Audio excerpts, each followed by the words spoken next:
Hey folks, welcome to America.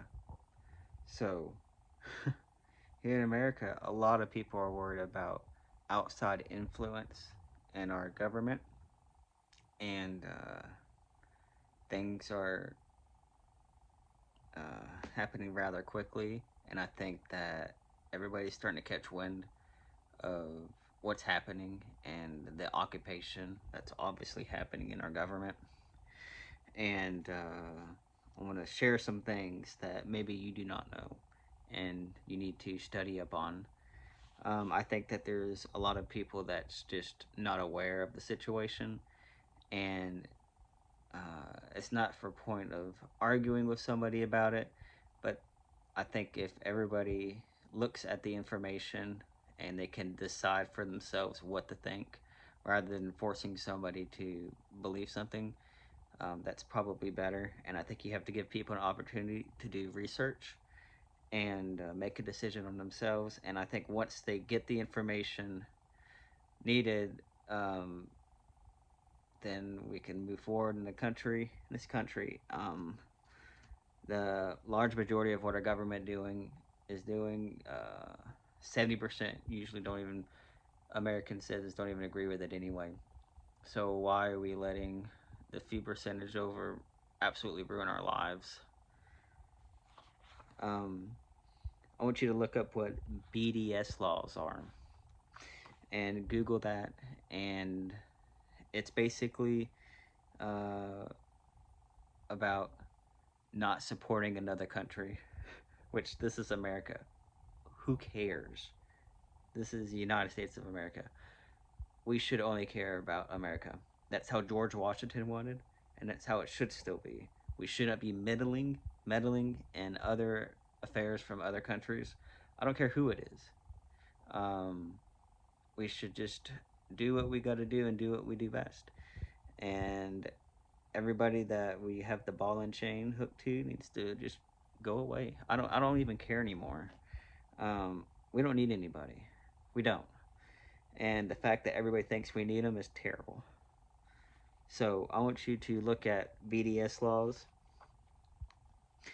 Google it. When I Googled it, this is what came up. I'm going to read it to you. I got it printed out here. This is from Google.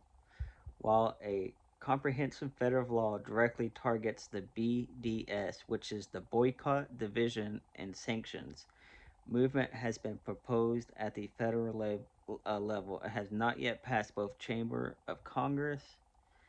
Instead, 38 U.S. states have passed individual anti BDS laws. So it's kind of funny how they're wording it because something has happened during this that there's a reason why it's saying that. It hasn't passed on the state level saying that the country says this is the new law for everybody. Individual states have came in and made up their own laws. And what's funny is if it can't get passed at a higher up level, then how is it legal on the lower level? It shouldn't be. It's completely illegal. Um, you should be able to do what you want, support what you want. I thought that's what we were about. Um, you don't force somebody to believe something, or you just take everything they have from them. That's not how this country works. I don't care if you're Christian, you're atheist, or whatever. That's not how this works. These are some of the things that go with it. This is from Google, by the way. The majority of states have passed bills or executive orders requiring government contractors and public investors funds to clarify that they are not boycotting Israel. Contract focused requires businesses to sign a pledge or contract stating they will not engage in BDS activities in order to work with the state. Investment focused mandate state pensions and public investment funds to diverse from entities that boycott Israel. Another one, states with these laws include Texas, Illinois, Florida, among many others, blah, blah, blah. In some states, you cannot get public contracts if you ban Israel. Mm. So, what's up with that? And a lot of people are pointing to something called APAC. And if you don't know what APAC is, you need to research it. Some people say that it's a um, somebody from a different entity is going into our government and forcing elections into their favor. And some people say, no, it's not. It's an American run. American people run it, and they give donations to whatever their charity is. Well, you can look it up and you can make your own decision on that. A lot of people do not believe that. A lot of people believe that it's the Israeli government and that they are pretty much funding their own agenda, paying people off who they want to pay off so they can, in turn, uh, bless Israel themselves. And that's what some people think. You need to just look it up yourself and you can come up with your own conclusion on that. Um, so when I open up the beginning of this, it says that it hasn't really passed at the national level. There's a reason why it's saying that. And this is the H.R.867 bill that was introduced. It was introduced on January 31st. Um, I'm reading 2005, but I think it may have been sooner. And anyway, this is the current what the current website says. This is what the bill wanted to accomplish. This bill penalizes U.S. persons, individuals, or entities that participate in certain boycotts imposed by international government organizations. The bill expands on existing law. Oh, there's an existing law. See, that's what's going back to everything that prohibits various actions by U.S. persons in relations to boycotts imposed by foreign governments on a country that is friendly to the United States and not itself the object of the U.S. boycott. So that makes perfect sense. As long as it doesn't involve the U.S., hey, it's okay. Because who cares about the U.S. anyway? This bill applies those prohibitions to similar boycott imposed by IGOs, prohibits actions including refusing to do business with companies organized by, under law of the boycotted country if the refusal or pursuant to an agreement with the request from the country or IGOs imposing the boycott. 2. Furnishing information about whether any person has a business relationship with or in the boycotted country. And 3. Furnishing information about whether someone is associated with charitable or fractional organizations that support the boycotted country. And here's the good one. Criminal penalties for willfully violations of this law includes fines up to $1 million. In addition to such fines, individuals may be imprisoned for up to 20 years. Civil penalties may include fines and recreationals of exported license for certain national security related items. This bill also requires the president to annually submit to Congress and make available to the public a report describing the boycotts and listing the foreign countries and international organizations involved. Blah blah blah. So that sounds absolutely anti-American. And one thing that I remember is, you guys remember that whole thing about the cake and the baker not wanting to make the cake because he didn't want to write something about a gay cake, and that's okay. But if you want to criticize a country for committing a genocide and ethically cleansing a land, oh, that's crossing the border. That's crossing the border of being illegal to say. And enjoy your 20 years, and you need to pay us $1 million because America. Now, folks, if you don't think that this country is being overrun by somebody that's not American, I don't know what to say.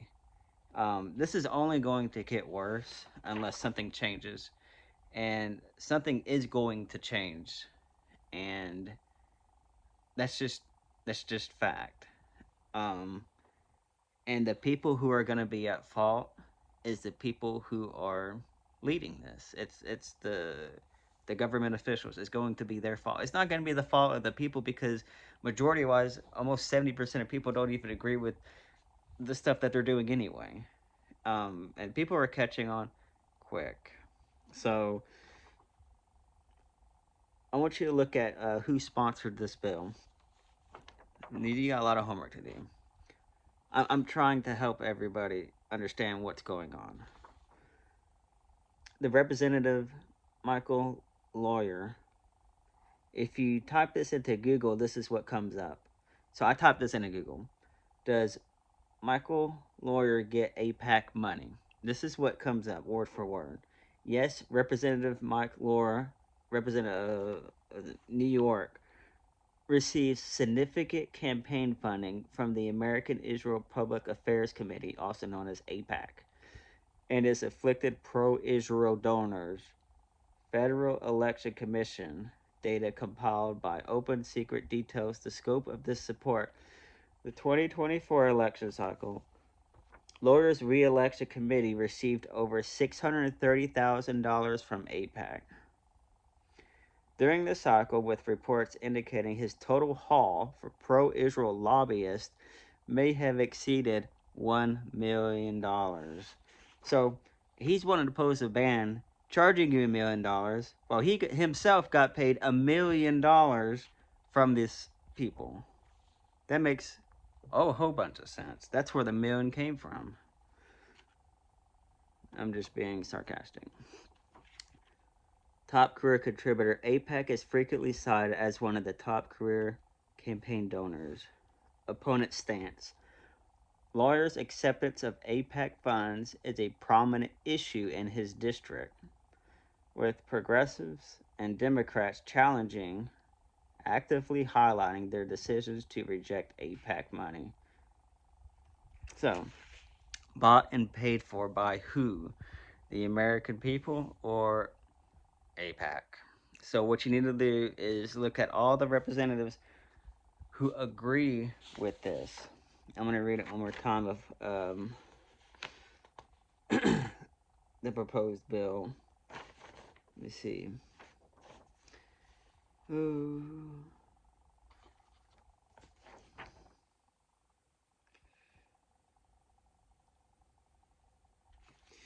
Okay. H.R.867 is what you need to look up. That is the bill. You need to look at who sponsored it, and you need to look at who agrees with it. It's not moving anywhere. It hasn't moved in a while, so this may not come into play anytime very soon, but may come into play later. But this is piggybacking on the states that are already trying this soft install of this. And it's kind of like what some states are doing with the special inventory tax on small businesses. They're trying to introduce something that's unconstitutional little by little until bam, it goes up and says, well, all these states are already doing it and it's working out, so it's constitutional. No, it's not. It's just they're getting away with it and we're not doing anything about it. Well, that needs to stop. The inventory, special inventory tax needs to go away. It's unconstitutional. And this, whatever this is, this anti-American bill, needs to go away too. And frankly, a lot of our representatives need to go away as well. So, be American, folks. Don't put up with this crap. And let them know that we're not going to put up with this crap. So, I'm ready for a change, and I think everybody else is about tired of being ran over. Um, Nothing else matters than this country. And if that bothers you, go to another country. Do not represent this country. Do not take money from another agency that's claiming they're American when you know they're not. You can. I hope that you Google everything that I've said and that you make your own conclusion on it. And if even if you don't agree with everything that I've said, at least you've looked it up And I think that down the road, um, as time goes by, something will click at some point. I'm not saying that everything I believe is 100% the golden road. However, we all have to, despite what you believe, left or right or in the middle, we all have to grab each other's hand and walk together, or we will lose this country. And that's just fact. Until next time, see you.